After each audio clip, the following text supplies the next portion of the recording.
Welcome to my Sunburst pendant project. I've been wearing these earrings most of the summer. I just love wearing them.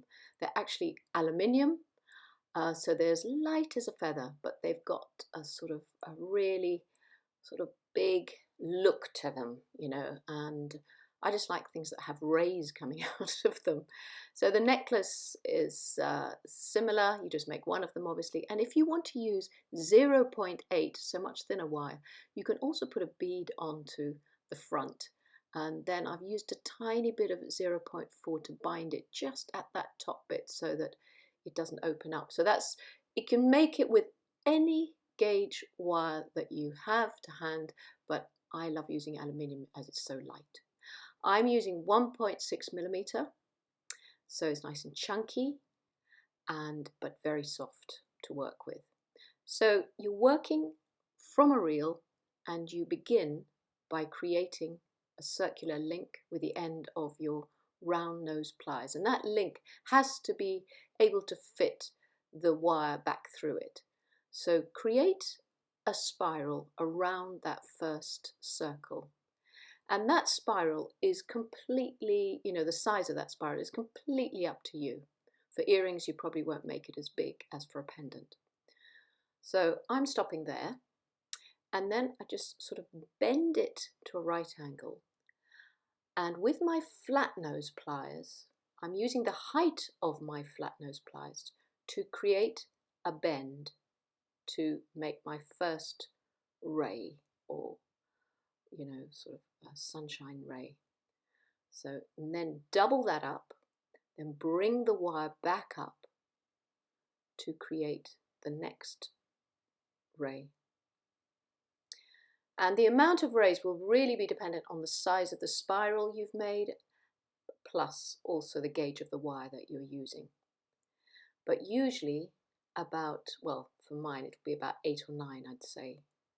But you'll see, you don't have to know that because you're working from the end of a spool, so you're not cutting anything off at this stage. You'll cut it off later when you've worked out how much wire you need right at the end. So you carry on making these little bends. So you can see I'm doubling up the wire, then bringing it back round, then placing my round nose pliers between the other rays to create the next upward turn so that I can bend the next doubled piece of wire for the next ray. And once you get into this repetition, you'll find it will go quite easily. So backwards and forwards, making these upward turns. There is another pendant that I've created called the Ray of Sunshine pendant that you'll also find, which I do with a 0.8, I think, mil wire, 20 gauge. Which has it's a sort of similar technique, but it has a different look and it's got a bead in it. So you carry on. I'm going to make a few more there, and now I'm just going to see if this is enough to encircle the spiral that I made. So you see, you grip the doubled parts of the rays and just pull them around, and they will spread around into a circle, just like a flower, when you're making petals for a flower. So you just tease them into a circular shape. And that's just right for me because I've got one more gap, which will be the stem gap. So I need to leave about 3 to 4 inches. So I can cut it off now, 3 to 4 inches stem. Don't make that too long, because it's going to be a bit hard otherwise. So now the stem, what you do from the last ray, you bend it to the back of the pendant until it sits crossing the central hole. Now lift that wire up and make a kink or a bend back in towards the central hole where you want it, because you're going to post it through that central hole. Now very gently put the end of the wire through the central hole and make sure you don't completely distort one of the rays. So you've just got to just feed it in gently until it sits right through the center and comes out the other side That's going to be your front. That's going to be the front side.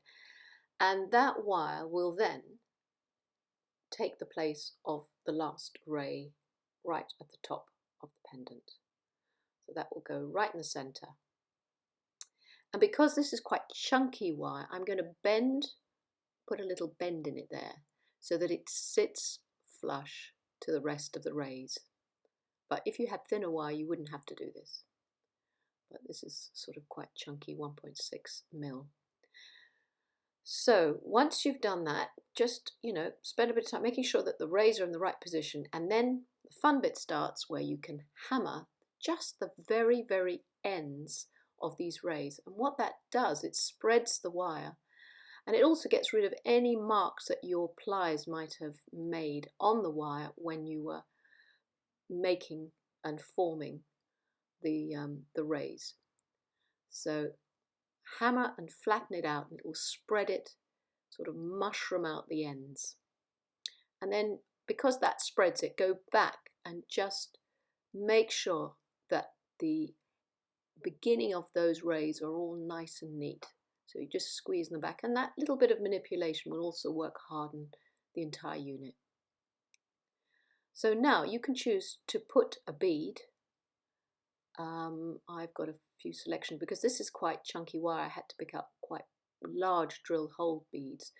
If you don't have a bead that is right for you, you can always make a little coil and thread that on.